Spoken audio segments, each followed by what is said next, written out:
ఈ నెల December 4న Pushpa 2 premier సందర్భంగా హైదరాబాద్లోని ఆర్టీసీ క్రాస్ రోడ్లో గల ప్రముఖ థియేటర్ సంధ్య 70mm థియేటర్ వద్ద జరిగిన తొక్కిస్లాట్లో రేవతి అనే మహిళ మృతి చెందింది. ఆమె కుమారుడు శ్రీతేజ్ తీవ్రంగా గాయపడి ప్రస్తుతం ఆసుపత్రిలో చికిత్స పొందుతున్నాడు. అయితే ఈ కేసుకు సంబంధించి, ఈ తొక్కిస్లాట కేసుకు సంబంధించి ఆ సినిమా హీరో అల్లు అర్జున్ని పోలీసులు గతంలో అరెస్ట్ చేయడం, ఆ తర్వాత ఆయన బెయిల్పై విడుదల కావడం విషయం మీ అందరికీ తెలిసింది. అయితే తాజాగా మళ్ళీ చిక్కడపల్లి పోలీసులు అయితే అల్లు అర్జున్ను విచారణ కోసం పిలిపించారు. ఈరోజు మంగళవారం ఉదయం 11:30 గంటలకి అల్లు అర్జున్ తన ఇంటి నుంచి తన తండ్రి అల్లు అరవింద్ అలాగే ఒక లాయర్తో కలిసి, ఆయన లీగల్ అడ్వైజర్తో కలిసి అల్లు అర్జున్ చిక్కడపల్లి పోలీస్ స్టేషన్కి అయితే వెళ్ళారు. అయితే ఈ విచారణలో భాగంగా అల్లు అర్జున్ని పోలీసులు ఎలాంటి ప్రశ్నలు అడుగుతారు, ఎలాంటి విచారణ అక్కడ కొనసాగుతుందనే ఉత్కంఠ మాత్రం అందరిలో, ఆయన అభిమానుల్లో కావచ్చు, ఇటు సినీ ఇండస్ట్రీలో కావచ్చు, అందరిలో నెలకొంది. మరి అయితే అల్లు అర్జున్ను పోలీసులు అడుగుతున్న ప్రశ్నలు ఇవే అని కొంత సమాచారం అయితే మన దగ్గర ఉంది. మరి ఆ ప్రశ్నలు ఏంటి అనేది మాత్రం ఇప్పుడు కాస్త వివరంగా తెలుసుకుందాం. అల్లు అర్జున్ అడుగుతున్న ప్రశ్నల గురించి మనం ఇప్పుడు ప్రస్తావించుకుంటే, మొదటిది, అనుమతి లేకపోయినా మీరు సంధ్యా థియేటర్కు ఎందుకు వెళ్ళారు? థియేటర్ దగ్గరికి వెళ్తున్నాను అని పోలీసులకు ముందే మీరు ఎందుకు ఇన్ఫర్మేషన్ ఇవ్వలేదు? థియేటర్ నుంచి 800 మీటర్ల ముందు నుంచే ఎందుకు రోడ్ షో నిర్వహించారు? రోడ్ షోకు మీకు అనుమతి ఉందా? సంధ్యా థియేటర్లో మీరు 2 గంటల 45 నిమిషాల పాటు ఉన్నది నిజమా కాదా? తొక్కిసలాటలో రేవతి అనే మహిళ మృతి చెందినట్లు మీకు థియేటర్లో పోలీసులు తెలియజేయలేదా? పోలీసులు నాతో ఏం చెప్పలేదు అని మీరు పెట్టిన ప్రెస్ మీట్లో ఎందుకు అబద్ధం చెప్పాల్సి వచ్చింది? థియేటర్కు మీరు ఎందుకు అంతమంది బౌన్సర్లతో ర్యాలీగా వచ్చారు? అందుకు అనుమతి తీసుకున్నారా?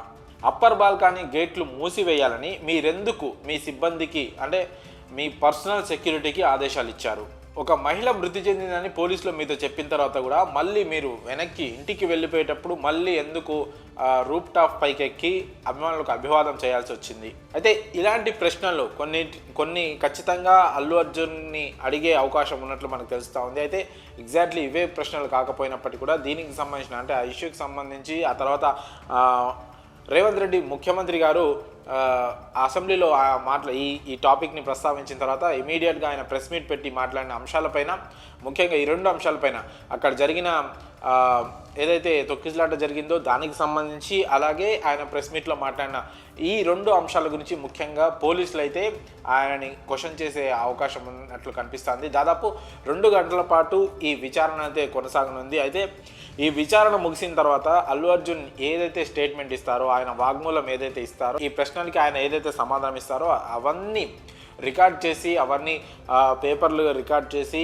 అఫీషియల్గా రాతపూర్వకంగానే అదంతా మళ్ళీ కోర్టుకి సబ్మిట్ చేసి ప్రస్తుతం అల్లు అర్జున్కు ఉన్న మధ్యంతర బెయిల్ను రద్దు చేయమని పోలీసులు అయితే